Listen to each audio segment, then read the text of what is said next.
Hello everyone, good morning. कैसे हैं आप सब? उम्मीद करता हूँ आप सभी अच्छे होंगे एंड अपना और अपनी फैमिली का ख्याल रख रहे होंगे। फर्स्ट ऑफ ऑल सॉरी सभी को, because I don't know there is some issue in my webcam, जिसकी वजह से मेरा वेब कैम ऑन नहीं हो रहा। मैं आपको दिखा देता हूँ एक बार, ठीक है।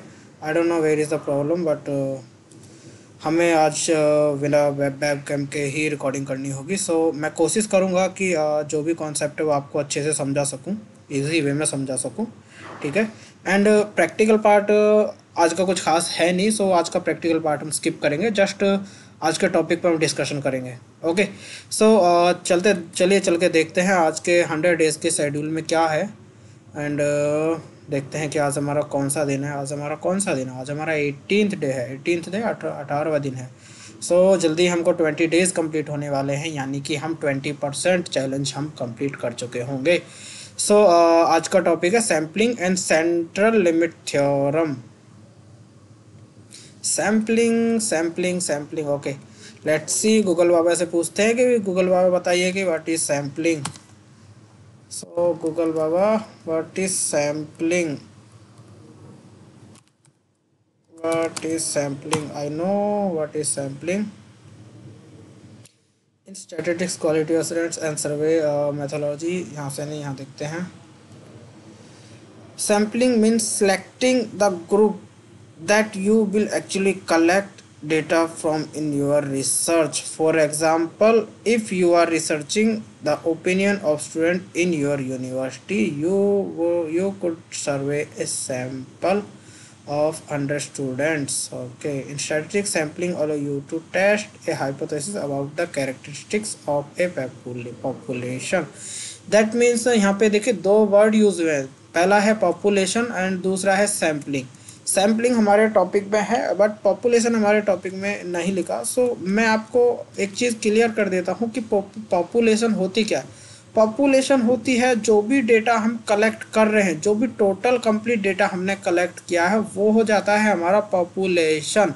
एंड उस डेटा में से जो पर्टिकुलर डेटा हम चूज़ कर रहे हैं डेटा एनालिसिस के लिए, प्रेडिक्शन के लिए, उस डेटा को हम कह देते हैं सैंपल।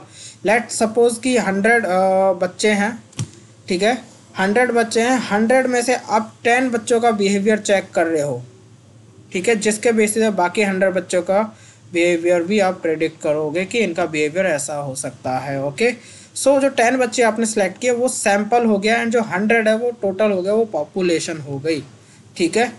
यही होता है sampling.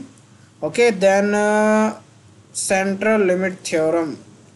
Let's talk about central limit theorem.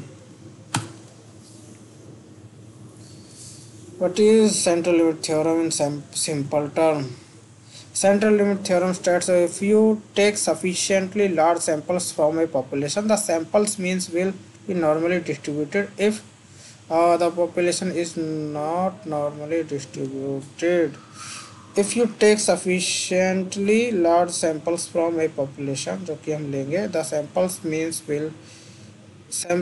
mean will be normally distributed even if the population is not distributed.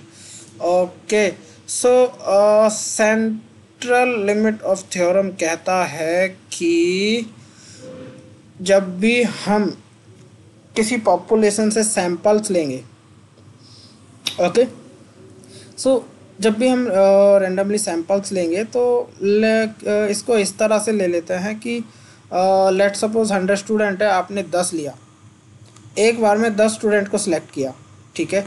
Then आपने उसकी प्रोबेबिलिटी देखी कि प्रोबेबिलिटी क्या आ रही है, ठीक है। देन आपने 10 स्टूडेंट को कर दिया एंड देन अगेन आपने 100 में से 10 लिया। माइट भी हो सकता है कि वहाँ पे जो पहले 10 स्टूडेंट्स आपने लिए वो दूसरे 10 स्टूडेंट लिए वो चेंज हो जाए। इस तरह से जो आप बार बार सैंपल्स उठाओगे ना किसी पॉपुलेशन से, अगर जो भी आपके पास जो भी पॉइंट आएगा, प्रोबेबिलिटी के पॉइंट आएगा, जो भी पॉइंट्स आपके पास आएंगे सैम्पलिंग के, अगर उनको आप चार्ट पे अगर आप उनको प्लॉट करोगे तो आपके सामने एक कर्व बेल टाइप का कर्व आएगा, ठीक है। इसमें यही कह रहा है कि जब आप रेंडमली सैंपल्स बार बार उठाते हो तो उन सैंपल्स का जो मीन होता है, जो एवरेज होता है, नॉर्मली डिस्ट्रीब्यूटेड फॉर्म में आ जाता है, भले ही पॉपुलेशन नॉर्मली डिस्ट्रीब्यूटेड हो या ना हो। यही हमारा सेंट्रल लिमिट थ्योरम होता है।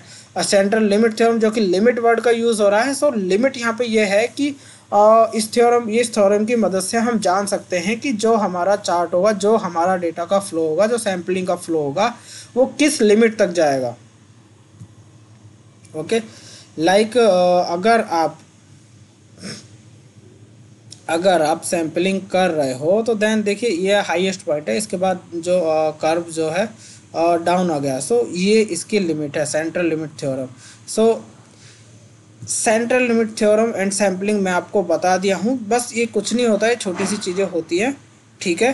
पॉपुलेशन आपको मैं बताया, पॉपुलेशन क्या होती है, ठीक है। पॉपुलेशन के ऊपर ही हम ये सब सैम्पलिंग करते हैं, ठीक है। एंड कल जो हमने प्रोबेबिलिटी डिस्ट्रीब्यूशन पढ़ा था, प्रोबेबिलिटी डिस्ट्रीब्यूशन यहाँ सैम्पलिंग में ही यूज़ आता है, ठीक है, कि हम कौन सा डेटा कौन से पॉपुलेशन में थे, कौन सी पॉपुलेशन में से कौन सा सैंपल हम ले रहे हैं, उस सैंपल की प्रोबेबिलिटी क्या है, उस सैंपल पे जब हम एनालिसिस करेंगे तो उस सैंपल के अकॉर्डिंग क्या क्या प्रेडिक्शन देते हैं, क्या क्या रिजल्ट हमारे सामने आता है, ठीक है। वही चीज़ें हम sampling and central limit theorem में पढ़ते हैं। सैम्पलिंग आपको बताया, सैम्पलिंग होता है पॉपुलेशन से एक पर्टिकुलर सेट उठाना, एंड सेंट्रल लिमिट थ्योरम होता है कि जब हम पर्टिकुलर सेट उठाते हैं किसी पॉपुलेशन से, तो उनका जो कर्व आएगा वो एक लिमिट तक ही अप जाएगा एंड देन उसके बाद डाउन जाएगा। Okay, so let's stop this session right now, so because हमारा दोनों टॉपिक हमारा वर्बली मैंने कवर कर लिया है। ओके, एंड अगर आपको इसके बारे में थोड़ा ज़्यादा जानना है, अगर आप थोड़ा और इसके बारे में सीखना चाहते हैं, तो मेरा नंबर है डिस्क्रिप्शन में, वेबसाइट पे आप मुझे कांटेक्ट कर सकते हैं, मुझे व्हाट्सएप मैसेज कर सकते हैं। मैं आपको ये दोनों टॉपिक्स जो है पर्सनली 1 to 1 आपको अच्छे से एक्सप्लेन करूँगा, ठीक है। तब तक के लिए आप इस बाकी के टॉपिक्स को टॉपिक से एक बार गो थ्रू कर लीजिए, समझ लीजिए और मेरी वीडियोस देख लीजिए। कहीं अगर आपको कोई डाउट लगता है तो आप उसको मेरे से क्लियर कर सकते हैं। तो थैंक यू आज के सेशन में मेरे साथ जुड़ने के लिए। मिलते हैं कल फिर से, तब तक के लिए अपना और अपनी फैमिली का ख्याल रखिए। Okay, bye, take care everyone.